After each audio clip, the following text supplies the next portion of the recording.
Hey, how's it going? I just wanted to make some more videos here. Probably just this one for right now.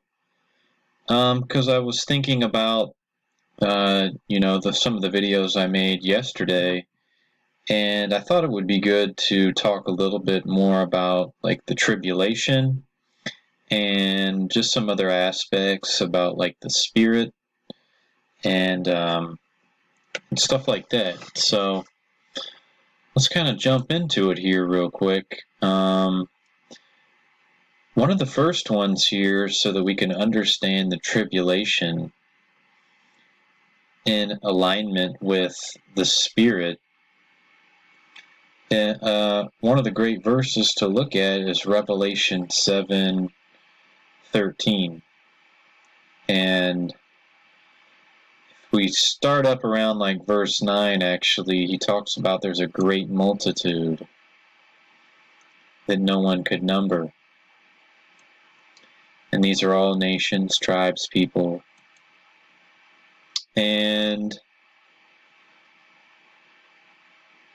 if you jump down here, somebody asks him, one of the elders tells John, who are these people? And he tells them that these ones that are in these white robes, where did they come from?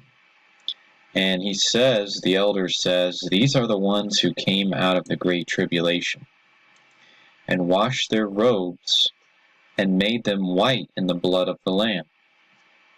Therefore they are before the throne of God and serve him day and night in his temple. So these people actually came out of the great tribulation. So these people were in the tribulation, in the great trial, but they were able to come out of it and stand before the throne of God, and they were able to be clean by the blood of the Lamb, Jesus Christ, and were able to put on the white robes. And it says down here that they have the fountain, the living fountain of waters, and God wipes away every tear from their eye. Now, that's what I kind of wanted to show in alignment with this return of Jesus, because as I was talking about yesterday, this return of Jesus happens, this day of judgment, and some people, if you are not totally perfected in love, then you might end up having to go into the Great Tribulation. And if we kind of remember back to some of the verses in Peter, he talks about, keeping the faith, and that these trials and these things that you're going through, they're refining you, kind of like gold and silver and these precious types of metals. And they're gonna come out looking more beautiful as long as you stay in hope, as long as you stay in faith. And that's what these people obviously were able to do, even though they had to go through the Great Tribulation, but they were still found to be able to be in the fountain of living waters. So that's kind of the point I wanted to make here, is that just because you don't pass that test when Jesus may return, it doesn't necessarily mean that it's over for you. But, you are going to go into like great tribulation, great trials, and that just means that there's still things that your soul hasn't fully overcome. And yes, these things are happening spiritually, and because of that, certain things are going to happen in the world because of it as well. Obviously, if people are going through tribulation in their soul. So, I also wanted to jump real quick back and just kind of take a look at how the Spirit is what really gives life. Because that's what we're really talking about here in all of this, is the Spirit. And first one we can check out is Romans 8:6. For to be carnally minded is death, but to be spiritually minded is life and peace. Okay? So, see, the spiritual leads to life. The spiritual always leads to life, and it is real life and peace. But carnality and just natural man and all of that, it leads to death. And that's ultimately, what this physical world is essentially about. And if we just live for it, then we're actually just living for death. There is really no life in it. Really, we're only here for a very, very, very short period of time. And really, this world is only really kind of like a bus stop for us to, prepare ourselves to go to God. For us to prepare ourselves to be ready to flower into this spirit. And if we don't do that, then the only thing left for us is death. And many people are deceived into thinking that this is all that there is. But see, it's the spirit that's real life. And that's Jesus Christ, all the saints. They're with God and they have life. They're alive. Because that's actually being really alive when you're in the spirit. When we get to the spirit realm and we're really in that, that's going to feel even more alive, more glorious than you could ever feel here right now. Because it's real life. Let's check out Romans 8:11. But if the spirit of him who raised Jesus from the dead dwells in you, he who raised Christ from the dead will also give life to your mortal bodies. So the spirit is actually powerful enough to even give life to your mortal body. See, when you have the spirit of Jesus in you, it's going to quicken your mortal body. It's going to give your mortal body even more health and make it feel more alive, and you're going to have more energy. So, because that's what it really is. Its spirit is life, right? It's from God, and that's what God is. God is life. All right? Let's jump back to Romans 6:8. So, because being in the world, we tend to always think physically and everything we're seeing with our eyes.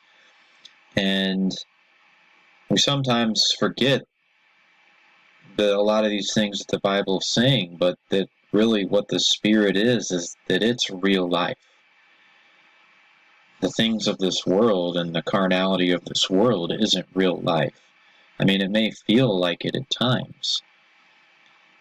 And, I know when I was younger and I used to be involved in things, it really felt like I was super alive and having fun. But most of those things I was doing was in pursuit of sin, just wasting that life and my mind and my time on sinful things. But ultimately, even after a few years of doing those things, most of it led me to have anxiety and depression. So there's no life in those things. Romans 6:8. Now, if we died with Christ, we believe that we shall also live with him, knowing that Christ, having been raised from the dead, dies no more. So, if we died with Christ, we're going to also live with him. Right? And that's really, this was one that I was trying to remember when I made some of the videos the other day. But I ended up finding out it was in John chapter 14, not 17, what I was actually looking for. I believe it was verse 13.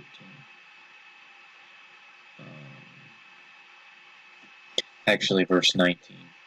A little while longer, and the world will see me no more. But you will see me, because I live. You will live also. See, he's talking about going away from the world. Nobody's going to see him with the physical eyes anymore. But he's saying that you will see me. Well, how are they going to see him if he's going away and you're not going to be able to see him physically anymore? Well, that's because they're going to see him in spirit.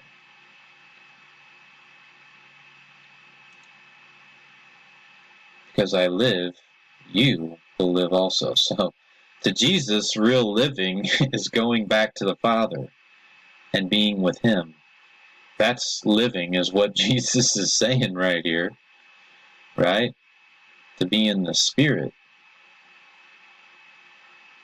At that day you will know that I am in the Father, and you in me, and I in you. He who has my commandments and keeps them. See, there it is. He talks about the commandments, because loving and obeying his commands and loving one another, that is what is going to perfect us and prepare us for these things. And he who loves me will be loved by my Father, and I will love him and manifest myself to him. And then I think if you go down here, it even says we're going to make our home with him. Right? We will come to him and make our home with him. See, that's him talking about returning back. Because if he's making his home with you, he's there to stay. And you're there to stay with him.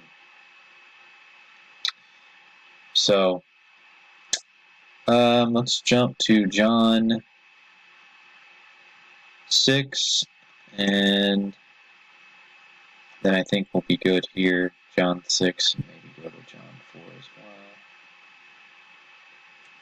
Just a couple more here, just to show, really how the Spirit is where life really is. It is the Spirit who gives life. The flesh profits nothing. The words that I speak to you are spirit, and they are life.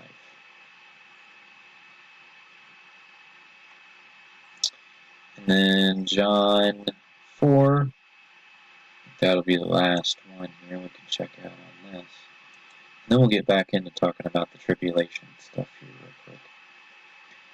John 4:24. God is spirit, and those who worship him must worship him in spirit and truth. See, that's what God really is. He's spirit. He's not like us carnally, physically. That's not what God is. So, like I'm saying, this is what real life is. And when you have experiences in that, it's even more alive, more real than we could ever imagine. Okay, so let's jump back and maybe talk a little bit more here about how this tribulation plays out, and kind of tying that in with the return of Jesus too. And, kind of how we looked earlier is that you can still wind up in the tribulation, but it doesn't mean that God has totally condemned you. It just means that you still have things that you've got to work out in your soul, and everything's going to be provided for you to do that perfectly if you continue in faith and you really want it, and you really want to give up the world. Okay, Matthew 24:21. For then there will be great tribulation, such as not been seen since the beginning of the world until this time, nor ever shall be. So we see there's going to be great tribulation, and Jesus is even talking about this. So, right, and then he's saying that For as lightning comes from east and flashes to the west, so also will the coming of the Son of Man be. So it's going to be very clear when these events happen, and when this event happens for you, it's going to be very clear to you what's happening, and you're not going to need anybody else to point it out, right? Here's the Christ, or there he is, right? Because he says that the kingdom of heaven is within us.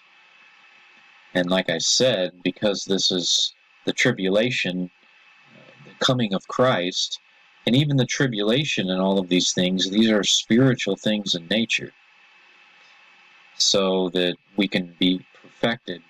And really, that's, you could look at it like that as well, that that's why a lot of these things are happening, so that they can perfect you as well.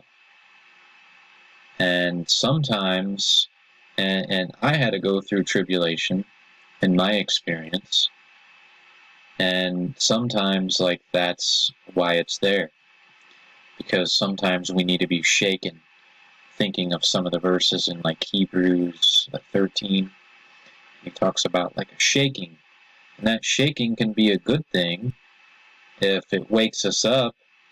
And you know, like, that's what it did for me. It really woke me up to really realizing that, hey, this is real, and I don't want to be playing around here, because I'm going to miss out, you know, and I'm still caught up in some of my sin. So Matthew 24:29 too, he says, immediately after the tribulation of those days, the sun will be darkened, and the moon will not give its light, and the stars of heaven and the powers of heaven will be shaken. The sign of the Son of Man will appear in heaven. Right?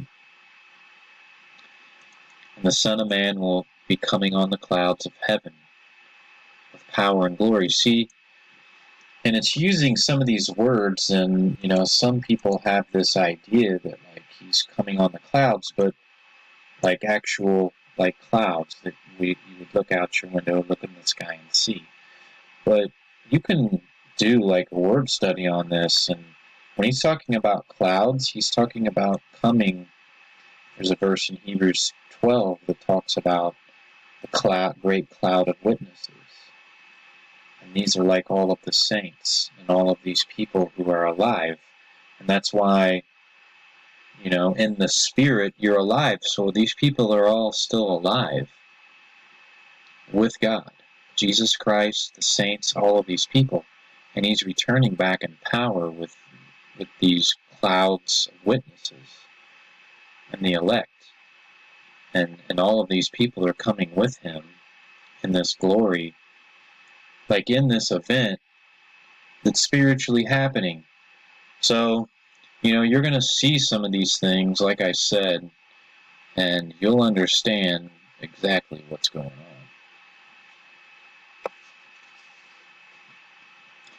Matthew 24:42. Watch, therefore, so you do not know what hour your Lord is coming. But know this, that if the master of the house had known what hour the thief would come, he would have watched. So you have to be ready, for the Son of Man is coming at an hour you do not expect. Right? But you have to watch. You don't know when he's coming, but there's also, we can also speed the coming.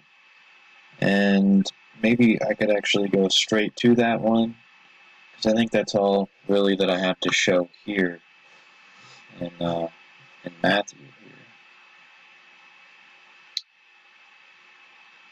But I believe that is what we had looked at before, but I don't think I really read the verse, but it was in 2 Peter 3, somewhere. I don't know exactly what verse it is. But see right here, he says he's coming as a thief in the night, the same thing. He's talking about the same thing that Jesus said, in which the heavens and the earth are going to pass away with a great noise. And if we back up a little bit, he even talks about that the Lord, you know, God is patient because he doesn't want us to perish. God's not doing these things just to be hard and just to destroy people. He doesn't want anybody to perish. He wants us to come to repentance. He wants us to, grow our soul so that we can take on our new spirit person, our new spirit body, and our rightful inheritance, and reign with him forever. But just some people refuse it and they don't want it. And he tells us, we should, if we know these things are going to happen, then you ought to be a person that lives in holy conduct and godliness, looking for the hastening of the coming of the day. And you can read that in some other translations, but we can actually speed this coming. That's basically part of what that's saying there, looking for the hastening of the coming of the day of God. We can actually speed it up, and we can do that because we need to be asking. We can do it by, just living for God and then asking God to bring this for us. God, bring this judgment upon me, right? Because there's even places back in Paul, I don't remember where they're actually at, but I remember what they say, is that, judgment's going to begin at the house of God. So we can actually speed this up, this return of Christ for us, by asking for him to come and show us, and sometimes he will. But that's the thing, we can't force him to come. It doesn't mean that just because you do that, he's going to.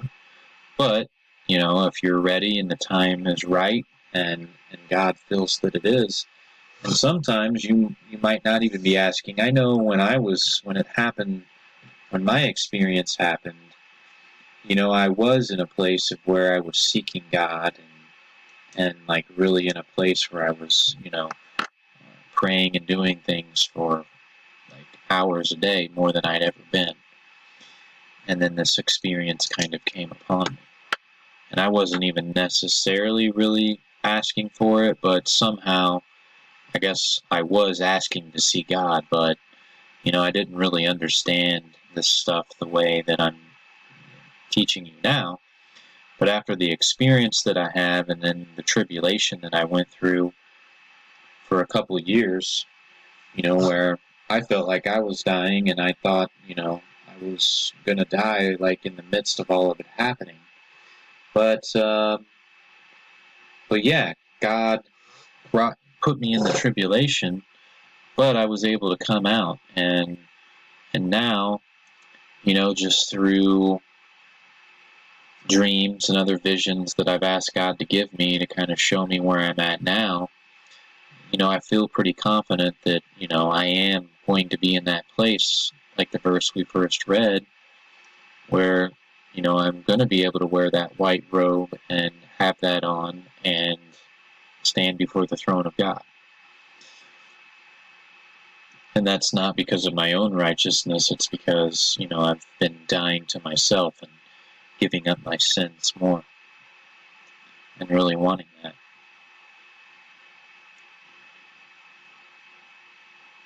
Okay. Let's jump back to Revelation real quick, and I think we'll end with some of that. Revelation 13:8, I think is a good one to look at.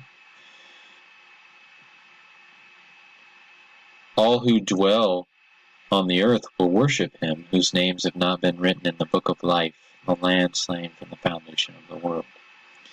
So look, like, everybody's already worshiping the beast. Like, everybody's going to worship him if you haven't been, right, chosen by God, or in Jesus' return, you haven't been glorified with God, right? And there's still aspects of our life where we're all still serving this beast. And that's why when this return of Jesus happens, since we still have a connection and our soul to the beast,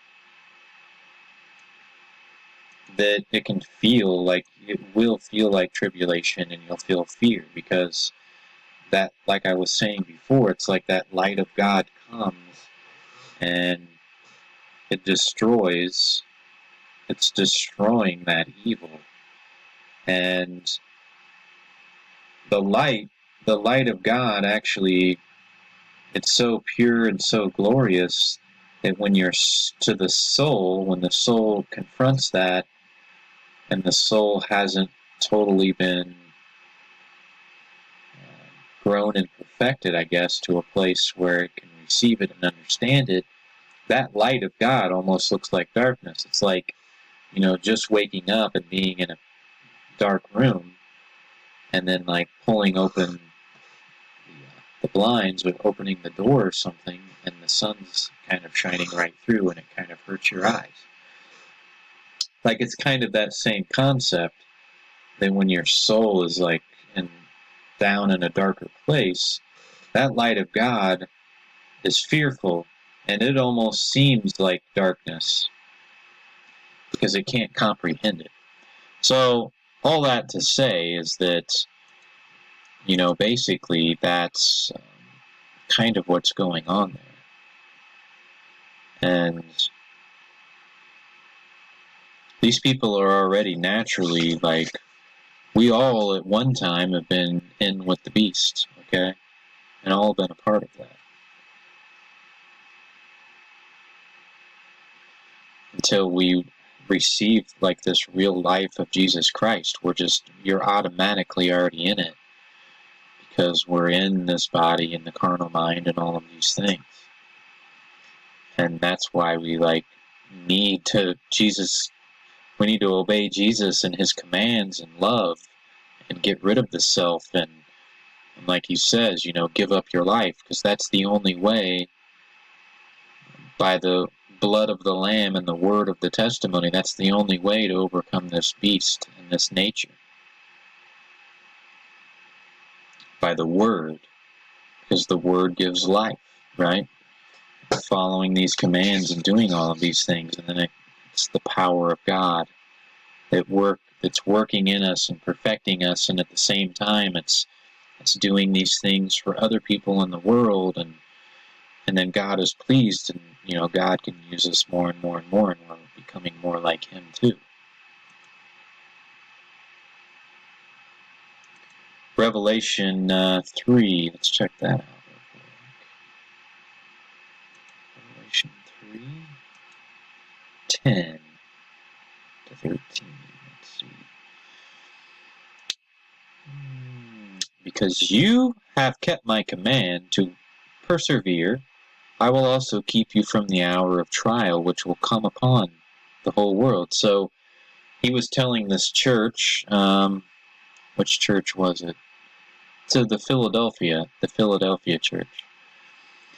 Because they've kept his command to persevere, I will also keep you from the hour of trial, which shall come upon you, which shall come upon the whole world, to test those who dwell on the earth. See? So we just read there that some of those people are tested, but they're still they're a part of that great multitude where they're still in the white robes, and they make it through to still be able to dwell in heaven with God. And then we see that he's saying that there's going to be certain people as well, if they obey his commands and you persevere, then he's even going to keep you from that hour of trial. And you could even compare that verse, I believe, to 1 John 4, where he says that in the day of judgment, perfect love casts out fear. So on the day of judgment, you're going to have no fear. And he's basically, that's the same thing. You've persevered in love to the point where you've almost perfected your soul to be like Christ, and it's pure enough, really just pure enough in love, that there's nothing to fear when all of this comes. So you're kept from this hour of trial. And you're able to see Jesus face to face, and you don't ever have to go through a tribulation. Even though not necessarily you don't have to go through the tribulation that's caused by the coming, but in your life to get to the point of loving like that, you had trials in your life already, because you don't just you're not just going to get it and then have a perfect life. Like, that's not how it is. You're going to go we already know it. You're going through struggles of giving up sin and suffering the pains of doing all of those things, and giving up your ambitions, and there is a certain degree of like giving up things and feeling like a pain from that, because you were a part of the world and you loved those things in the world, and now you're giving them up for a time. There's like a trial in that, there's a pain in that, and then there's also a trial that can come just from people, persecuting you and coming against you and things like that, of that nature. So all of those things are actually trials that were happening, and those kind of things happen to everyone. But you were just able to use those things to totally be in love and perfect yourself and not hide away. So it's not like you completely escape from trials and struggle to get to that place, but you're not going to have to go through. The difference between that is that I don't know if some of these other verses talk about it, but just like it's a great trial that comes upon you, and it can be a very heavy thing, and that's the thing. A lot of people won't be able to handle the weight of that. They won't, and they'll just be swept away, and they'll just go straight into darkness, or just whatever it is, because they won't be able to handle the pressure that comes from that great tribulation, of basically, seeing, and the devil will try to like really put a heavy trip on you as well, in that a super heavy guilt trip, and things like that your soul has to be perfected from. And then you'll also can feel like, that like you are the Antichrist and you are complete evil and God will never accept you. And those are the kind of things that can happen to you in this great tribulation. But they're things that can all be overcome. Okay. Did we go to 13? But he's just saying, I'm coming quickly, hold fast what you have, that no one may take your crown. He who overcomes, I will make him a pillar in the temple of my God, and he shall go out no more. I will write on him the name of God, the name of my God, and the name of my city, the New Jerusalem, which comes down out of heaven. So basically, once you get to that point there, you're never going, you're in the Spirit completely, and you're with God face to face, and there's really no way you're ever going to lose that, because you've committed yourself in such a way to be with God and want God, that's everything that you want. You want that more than anything else, and that's what you end up getting, because God gives it to you. Revelation 11, just a couple more here, and then we'll be wrapped on this. So I really hope that this is giving more understanding, because I did feel in my heart an importance to share more about this. Revelation 11:18, the nations were angry, and your wrath has come, and the time of the dead, that they should be judged, and that you should reward your servants, prophets, and the saints, and those who fear your name, small and great, and should destroy those who destroy the earth. Okay? So it's just the contrast. The saints, they're rewarded, and the others aren't.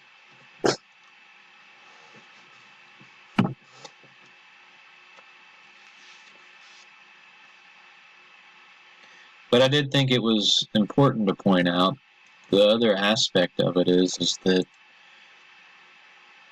yes, there are going to be some people who are not, but just because you may end up in tribulation and all of that doesn't mean that it's totally over. And I think that that's an important point.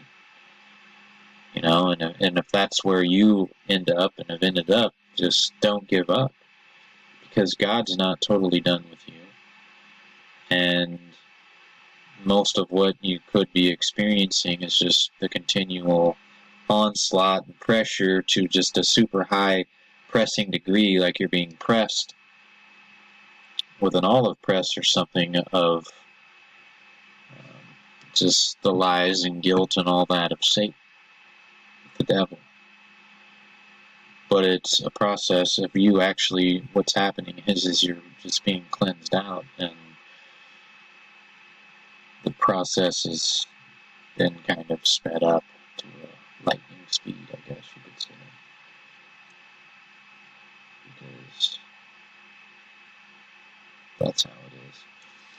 And Revelation 6:15, and the kings of the earth, and the great man, the rich men, the commander, and the mighty men, every slave and every free man, hid themselves in the caves and in the rocks of the mountains, and said to the mountains and the rocks, fall on us and hide us from the face of him who sits on the throne and from the wrath of the Lamb. So that's what I was saying. When you have a darkened soul and Jesus returns on you, that's what these people are perceiving it as, because that's like what it is, because darkness and this carnal nature and all of it leads to death, and that whole mind has no life in it. So even though God actually really he's coming to give life, this deceived satanic mindset is always interpreting things, and it's just because it's darkness or whatever, and that's how it's seeing it, that God is evil and all of this, and that he's got all of this wrath. But that is wrath. Essentially, that is wrath, to be separated from God, and that's where these people end up. They end up totally separated from God, and not be in God's presence. That is a punishment, because without him there is no life. And that's why we were looking at those verses earlier. The Spirit is totally life. And if you're here on the earth as a human being, and you've been given the opportunity to grow into a spirit, and only we human beings, the angels, don't even have that opportunity to grow into being like Christ. But because we're human beings, we actually have the opportunity to grow into doing that. And it's a great privilege. And there's, in a certain way, there's like different levels of it, of being closer to God and the throne and the Spirit and all of that. But all of it, the places are still way better than being totally separated from God, whatever it is, if you're there. So the point is that, as human beings, we have to recognize why we're really here and understand it, so we don't waste our life. Because that's what the deceiver and the deception and the deceivers in the world, they're just going about their life and not putting these things as important, because they don't believe in God, and they're not understanding the Spirit, and the Spirit is more life and more alive than anything that you can have here. So, why would you give up your soul, kind of as Jesus says? I'm thinking of that verse, sell your soul, give up, I don't know why I can't think of the verse, it's barely coming to me. But essentially he's saying giving up your life so that you can have life, and lose your soul for this world. And that's what a lot of people are doing, because they're not really seeing, and the more you get into love, the more you get into God, the more you're going to see that this is all true, and that there actually is more joy and more life and more glory and happiness and joy and everything in actually doing God's commands and obeying Him than you could ever have from just a little pleasure in this world.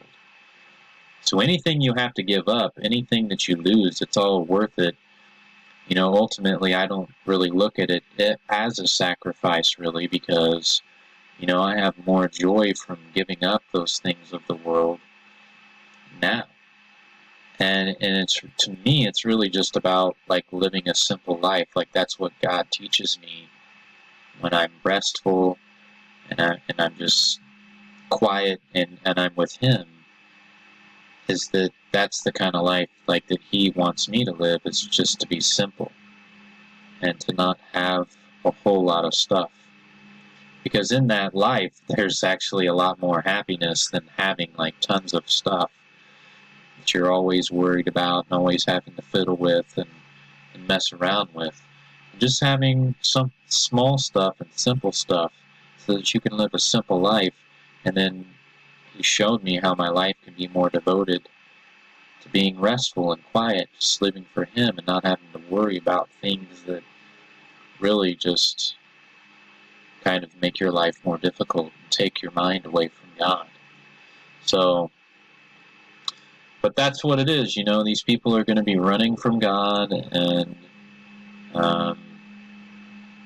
it's the wrath. And, when Jesus had returned and came on me, in a sense, and shown me things, I felt the fear a little bit, because I wasn't totally perfected in love, and I went through a process even while that was happening where it felt like I was, like, literally dying, and part of me was dying, and different things. But, maybe I can make a video on that and go into talking more about my experience maybe another time. But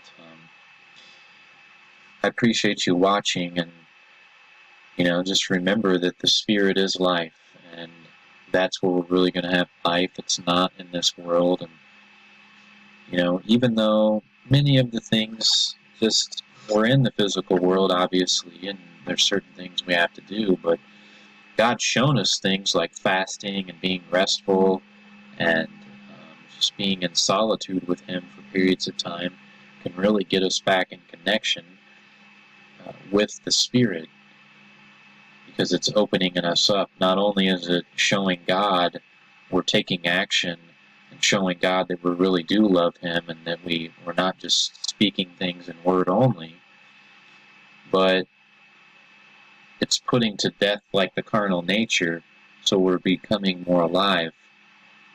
And God is actually seeing it, and He's happy with what we're doing as well. So it's kind of a double thing there, where it's working for us when we do those kinds of things. It makes us more alive to the Spirit, and we can see things more, and then just the daily walk of love. So those are the things that I would encourage you in to do more if you want to, really overcome and really make some headway in, just your faith and hope and all of these things, and getting rid of this sin that entangles us. So God bless you. In Jesus' name, be blessed.